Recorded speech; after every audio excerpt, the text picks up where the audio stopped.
Hello everyone and welcome to Dead Carl and You. Today we'll be discussing nuclear strategy, specifically 8 reasons why Putin won't use a nuclear weapon in Ukraine.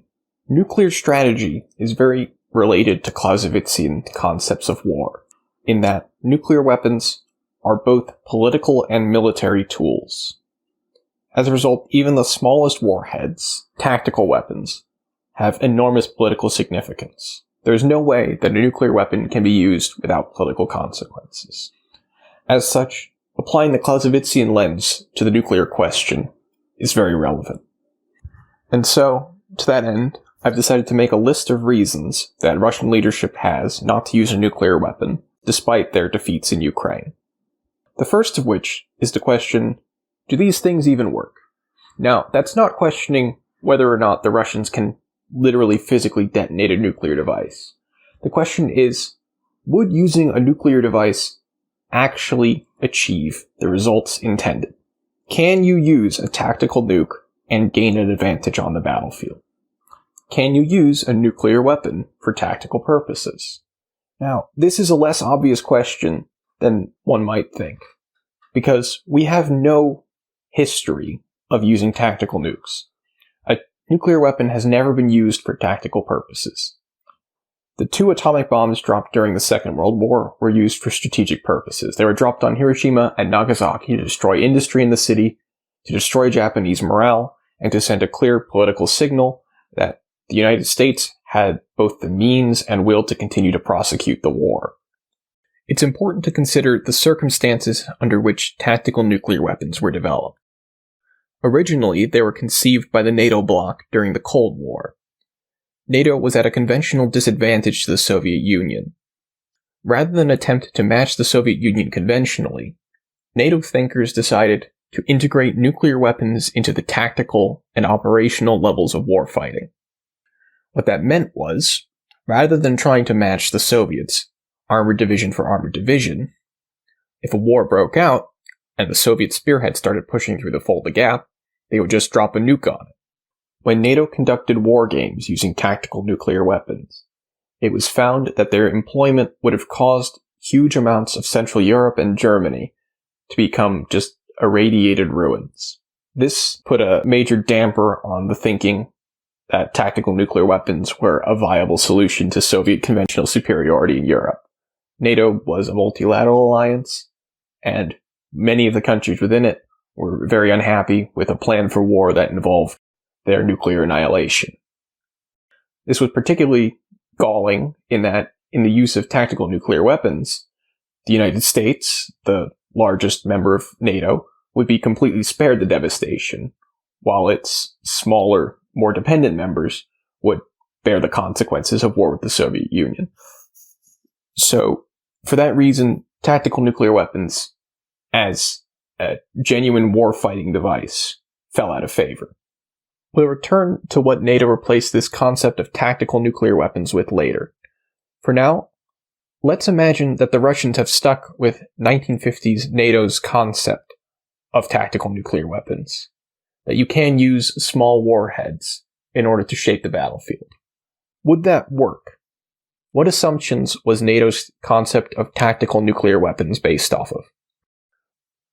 Fundamentally, NATO's doctrine of tactical nuclear weapon use was devised to counter mass mechanized mobile operation. That is not an accurate description of the war in Ukraine. The war in Ukraine is a war of infantry and artillery.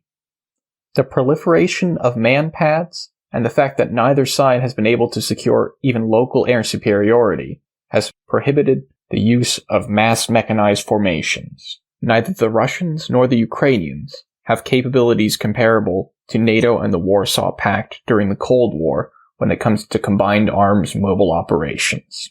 As such, the war in Ukraine has settled into a low-density conflict across a vast front line. While there are areas along the front where there are high-intensity operations undergoing and battles are being fought, the vast majority of the line of contact is seeing low-intensity operations. This is in stark contrast to the high-intensity confrontation that was expected in a Cold War gone hot scenario.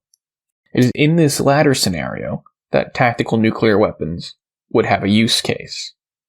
When there are several Soviet mechanized divisions within a few square miles, dropping a nuclear weapon on them would have devastating results to Soviet operational plans.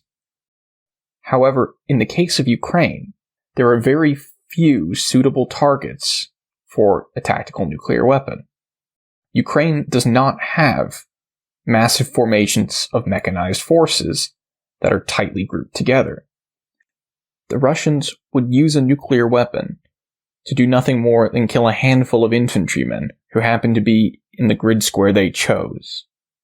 Which brings us to the question, how could Russia use one of these things to extricate itself from the situation it's found itself in? What positive effect could the Russians expect a nuclear weapon used against a section of the Ukrainian line to have?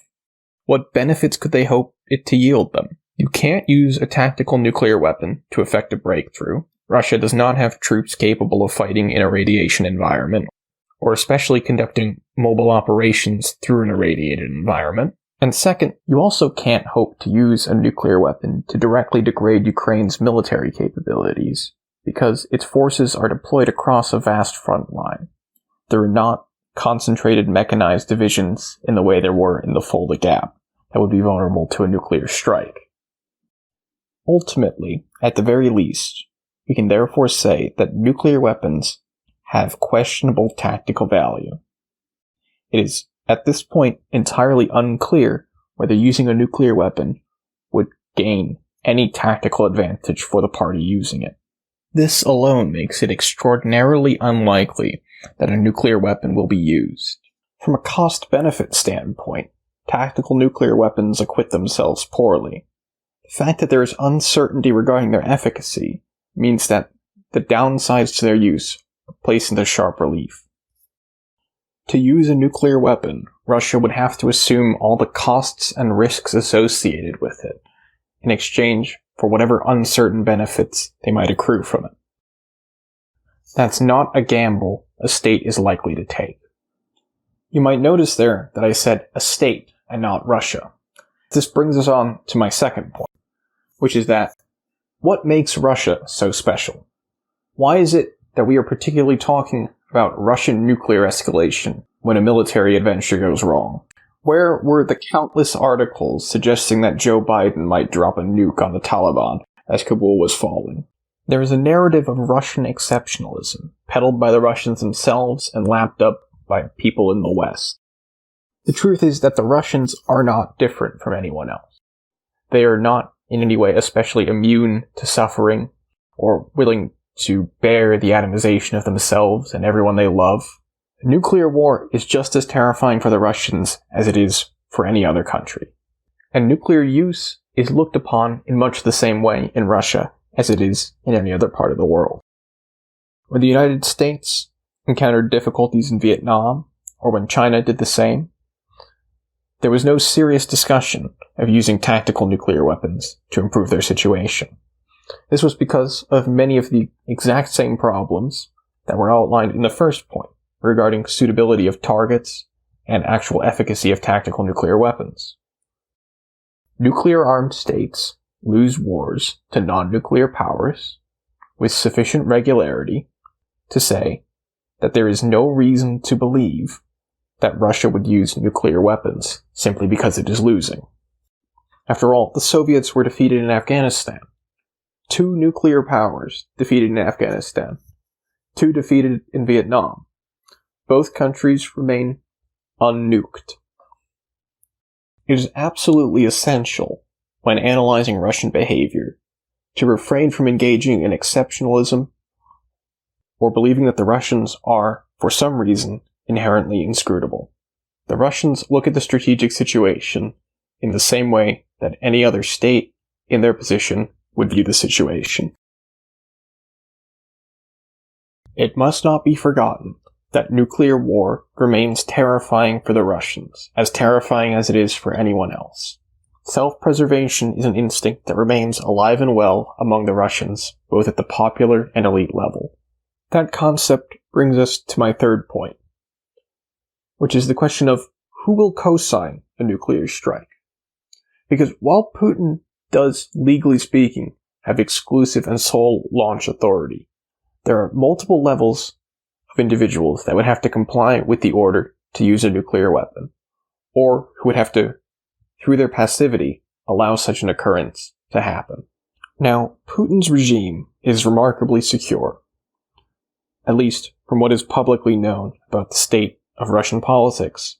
There does not appear to be any individual or group that is in a position to remove him from power. However, nuclear use and the threat of mutually assured destruction that it would imply would create an incentive for desperate action. Now, from the perspective of regime security, making internal enemies desperate is a very poor decision. Therefore, were Putin to make the decision to use a tactical nuclear weapon in Ukraine, he would have to do so with the knowledge that he had created a powerful incentive for anyone who opposed him, or anyone who believed that the use of such a weapon created an unacceptable risk of apocalyptic annihilation, to attempt to remove him. When you are a dictator of a country, you have very good reasons to not create more incentives for people to remove you, especially not ones with a very firm deadline. It does not need to be tremendously likely that Putin would be deposed if he were to order the use of a tactical nuclear weapon, for it to have a deterrent effect on Putin. Dictators prioritize regime security for good reason. Deposed dictators frequently have unpleasant fates. As such, increasing the risk of such an occurrence, in addition to increasing the risk of a nuclear exchange, makes the prospect of nuclear use deeply unappealing from a self-interested point of view. In fact, one could very much argue that using a nuclear weapon would expose the regime to far greater risks than losing the war in Ukraine would. The concept of regime security ties into the next point, which is the fear of foreign preemption. Just as the decision to use a nuclear weapon might spark internal preemption in the form of a coup, the order to use a nuclear weapon may be detected by foreign actors, who would then have a powerful incentive to launch a form of preemptive strike in order to either deter or prevent the Russians from actually using such a weapon. For example, if the Russians intended to use a strategic bomber to deploy a nuclear weapon against Ukraine, NATO powers may choose to strike the bomber as a public sign that Russia will not be permitted to use nuclear weapons. Ukraine also possesses the capabilities of striking deep within Russia, and could, if given intelligence by the West, strike a nuclear delivery platform preemptively. Now, such preemption does not need to be terribly likely to be dissuasive. This is for the reason that you simply don't want to have a lost nuclear warhead as part of a destroyed platform on your own territory. There are both the immediate practical consequences as to what happens to that warhead, but then the immediate political questions as to who authorized the attempted use of this warhead and who allowed it to be destroyed. If NATO chose to escalate when Russia attempted to use a nuclear weapon and preempted it, it would be placed in a scenario where it would have to act second and choose to either increase the risk of nuclear war or accept the destruction of the weapon as a fait accompli. For our fifth point, I'd point out that not only do the Russians have to worry about foreign preemption, but in the event that they successfully use a nuclear weapon against Ukraine, they would then face an inevitable backlash. Now, NATO has actually been explicit about what this response would entail, which would be an air power campaign against Russian ground forces in Ukraine.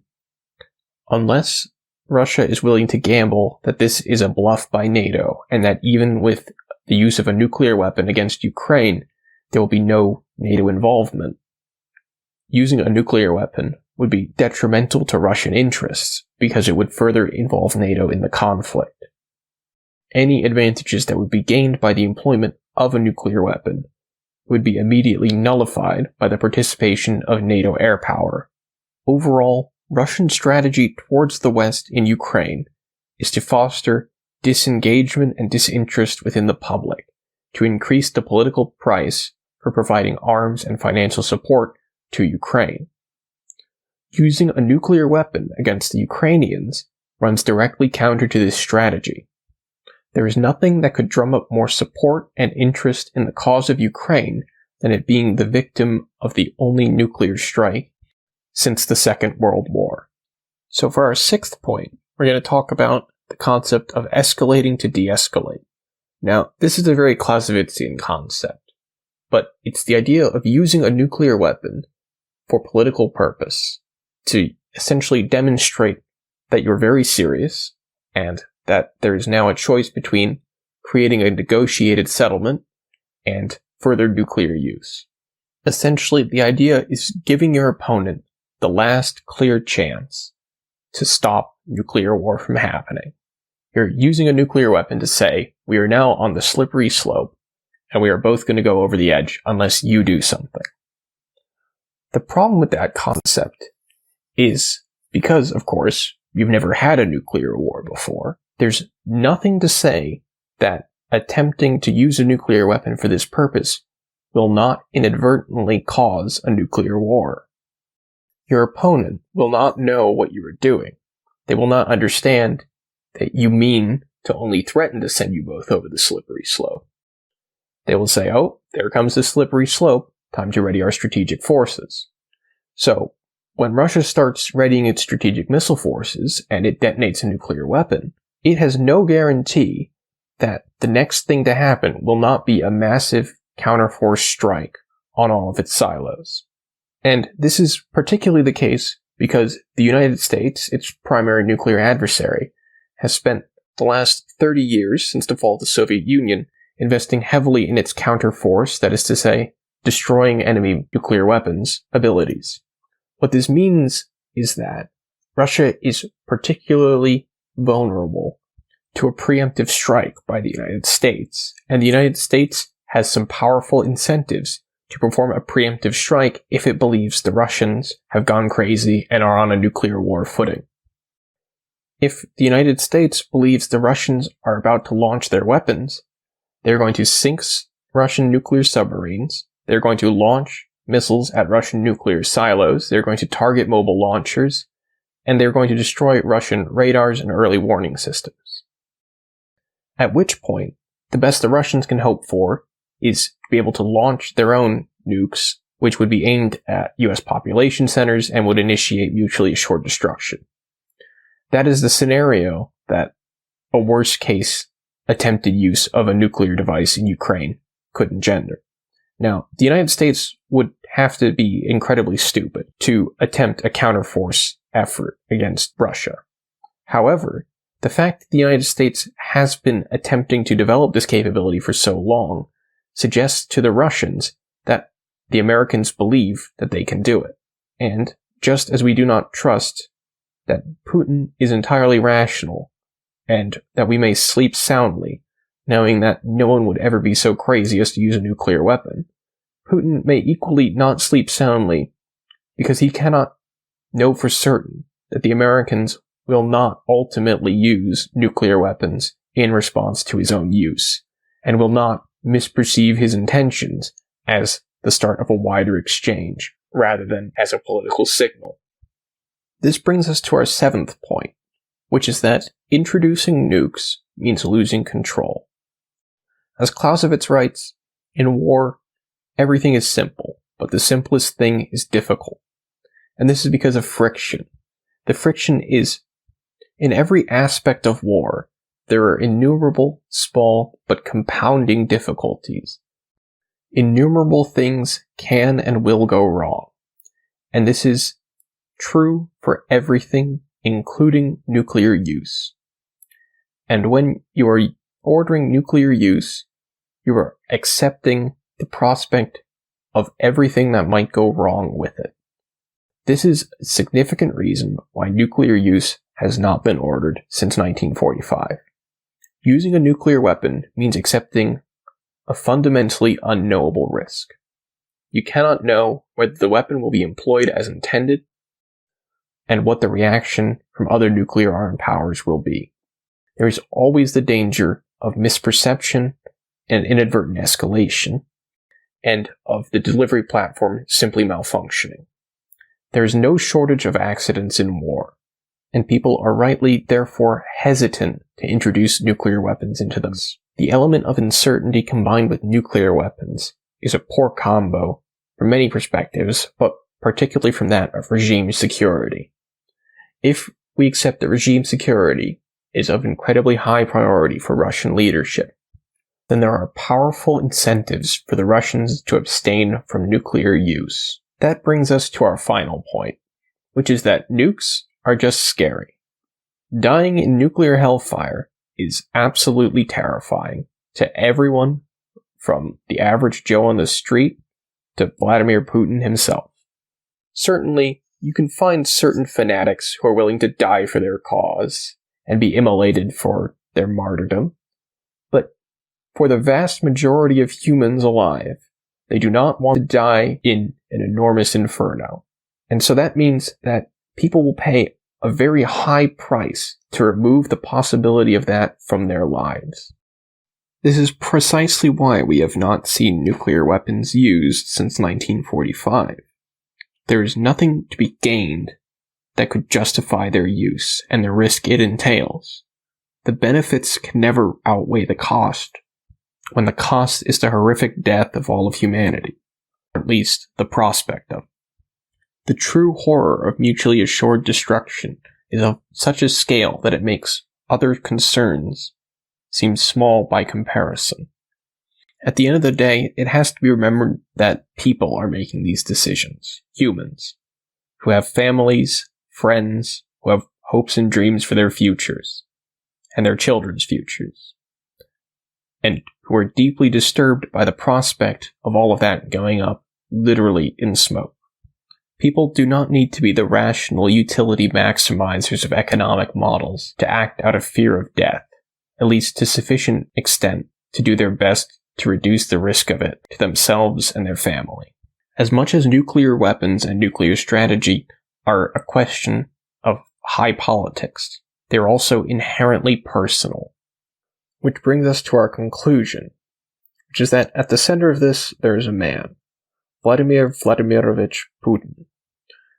And that man has good reasons to be afraid of the consequences of using a nuclear weapon. Using a nuclear weapon is more likely to increase the danger to him personally than abstaining from use. And in fact, using a nuclear weapon would have greater consequences in terms of his safety than accepting a defeat in Ukraine. Nuclear use has the prospect of nuclear Armageddon, which will assuredly kill Putin. However, defeat in Ukraine may easily be survived. There is no shortage of regimes that have survived losing foreign wars. Putin does not, at this point, have any reason to believe that his regime will be any different. Defeat in Ukraine would mean nothing more than predictable domestic threats. Threats which Putin has spent decades developing a sophisticated media and security apparatus to protect himself against. To use nuclear weapons would be a leap in the dark.